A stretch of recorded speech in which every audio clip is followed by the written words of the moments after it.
Assalamualaikum warahmatullahi wabarakatuh.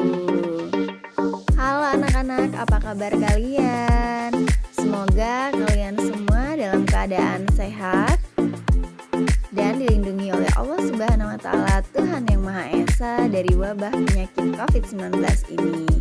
Dan jika kalian dalam keadaan sakit dan tetap menyimak, semoga Allah mengangkat penyakit kalian dan lekas sembuh kembali. Anak-anak, masih bersama Ibu Yunita Handiawati. Kali ini kita akan bersama-sama mempelajari materi mengenai menyampaikan dan menulis berita. Dalam materi kali ini kita akan mengupas tuntas apa saja sih hal-hal penting yang harus diperhatikan dalam menyampaikan sampai dengan menuliskan sebuah berita.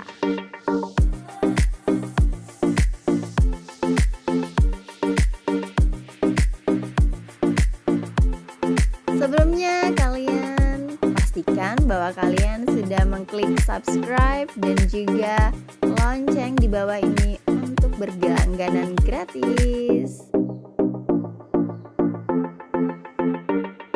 Selamat menyaksikan.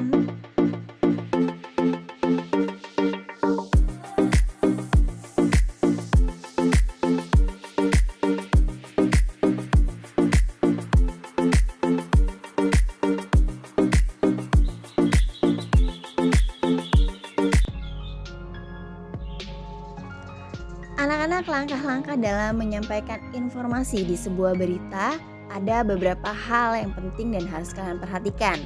Yang pertama, menentukan sumber berita, yakni berupa peristiwa yang menarik dan menyangkut kepentingan banyak orang. Peristiwa yang menarik dan menyangkut kepentingan banyak orang ini biasanya berita yang update atau terkini, yang banyak diperbincangkan dan sedang menjadi buah bibir masyarakat. Sumber berita ini bisa kalian dapati dari berbagai macam. Apa saja sih sumber berita itu? Nah, sumber berita yang pertama ini adalah peristiwa. Peristiwa atau kejadian yang benar-benar terjadi atau fakta. Contohnya gempa bumi, pertandingan olahraga, pertandingan atau pertunjukan seni, seminar, dan seperti yang sekarang sedang marak terjadi dimanapun adalah wabah penyakit COVID-19. Yang kedua, sumber berita yang bisa kalian dapati yaitu berasal dari manusia. Manusia ini yang pertama dari pendapat manusia mengenai peristiwa yang disaksikannya. Jadi ketika seorang manusia mengenal peristiwa yang disaksikannya, melihat suatu peristiwa, ini dia bisa disebut sebagai sumber berita.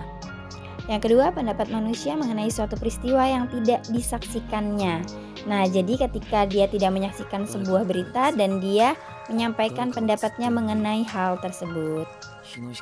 Yang kedua, mendatangi sumber berita, yakni dengan mengamati langsung dan mewawancarai orang-orang yang berhubungan dengan peristiwa itu. Contohnya, sekarang kita sedang berada dalam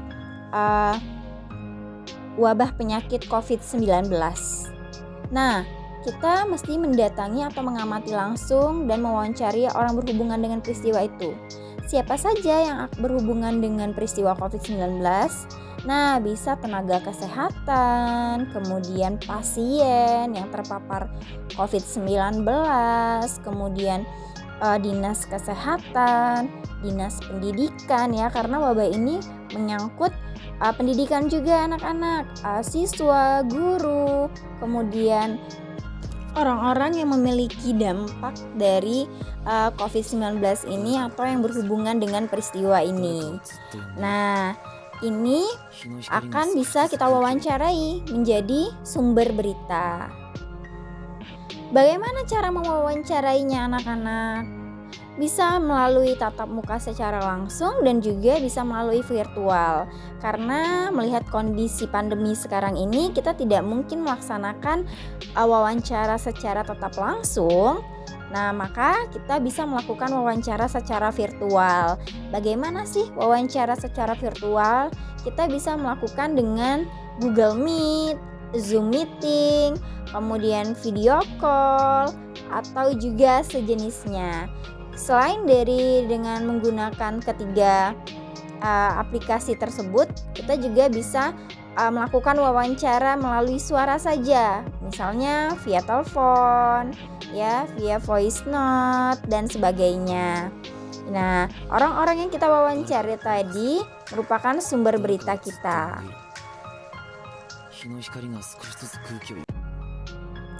Hal-hal penting dan hal-hal pokok yang harus kita siapkan sebelum kita menyampaikan informasi dalam sebuah berita.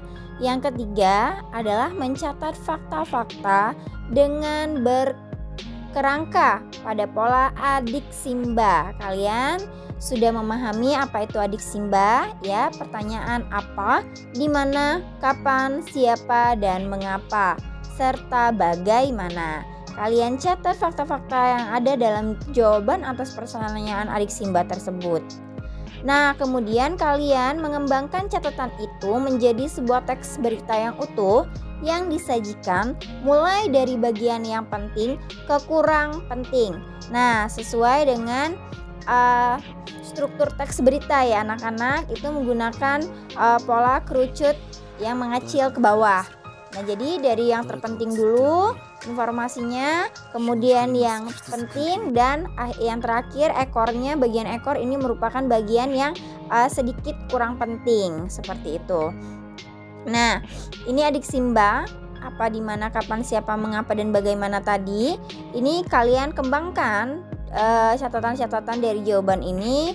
Kemudian kalian tuliskan sesuai dengan struktur dan kaidah kebahasaan berita sehingga menjadi sebuah teks berita yang utuh dan bisa disimak dan dikonsumsi oleh khalayak ramai dan masyarakat. Ini bagian dari menulis berita.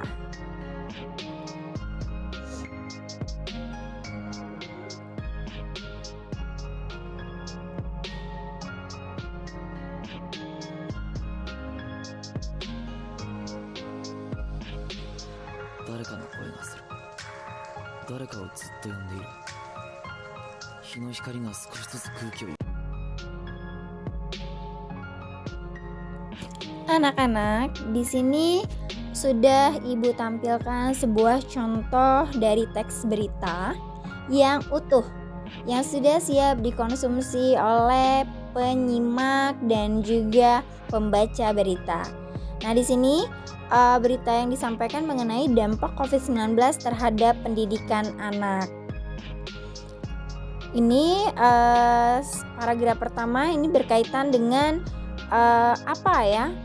Berarti apa yang disampaikan atau apa yang dibicarakan ini mengenai wabah virus corona atau COVID-19 yang mengambil sejumlah kebijakan untuk memutuskan rantai penularan COVID-19 oleh pemerintah. Ini kebijakan utamanya memprioritaskan kesehatan dan keselamatan rakyat.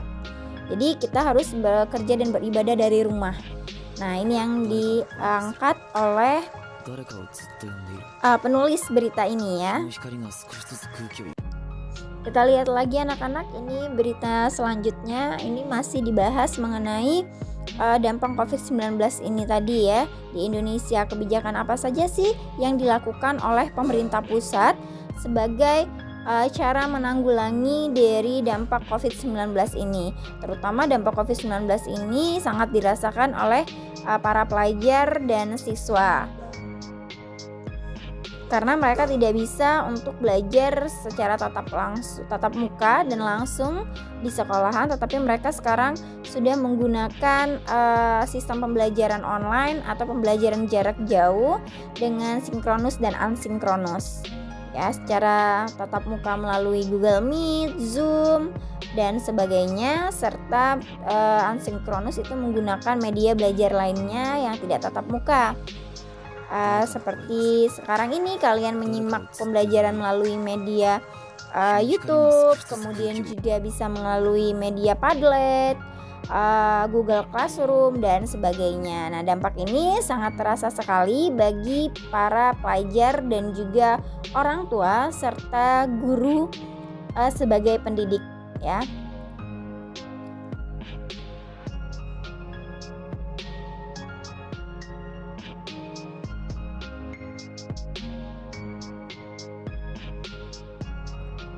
Nah, untuk penerapan kebijakan belajar mengajar jarak jauh dari rumah atau belajar online nampaknya tidak menjadi masalah bagi sebagian perguruan tinggi yang sudah memiliki sistem akademik berbasis daring. Menjadi masalah bagi sebagai perguruan tinggi lain yang tidak memiliki sistem tersebut. Nah, untuk yang berada di pelosok biasanya yang memiliki sinyal atau jaringan yang rendah, ini akan menjadi sebuah masalah ya. Dan mereka akan kesulitan dalam pembelajaran jarak jauh atau sistem online ini. Anak-anak, kalian memiliki tugas dari ibu pada pertemuan kali ini. Apa saja sih tugasnya? Yang pertama, carilah berita terkini yang sedang marak diperbincangkan. Kemudian yang kedua, buatlah ringkasan dari berita tersebut. Kalian tulis di buku latihan kalian ya dengan menggunakan kaidah kebahasaan bahasa Indonesia yang baik dan benar sesuai dengan Bu Ebi. Kemudian yang ketiga, analisislah berita tersebut sesuai dengan strukturnya. Jadi struktur berita itu kalian cocokkan mana bagian kepala, mana bagian badan berita, dan mana bagian ekor berita. Kemudian kalian buat video membacakan berita tersebut. Nah, durasinya maksimal 5 menit saja. Demikian tadi pembelajaran kita pada hari ini berkaitan dengan menyampaikan informasi berita. Semoga bermanfaat untuk kalian semua. Mengutip dari apa yang disampaikan oleh Khalil Gibran, orang-orang optimis melihat bunga mawar bukan dari durinya. Orang-orang pesimis terpaku pada duri dan melupakan mawarnya. Jadi pesan moralnya anak-anak, kalian harus melihat sesuatu dari segi positifnya dan buanglah dari segi negatifnya. Sampai berjumpa kembali dalam pembelajaran bahasa Indonesia selanjutnya. Bahasamu cerminan karaktermu. Bye. Semoga kalian selalu dilindungi dan sehat selalu.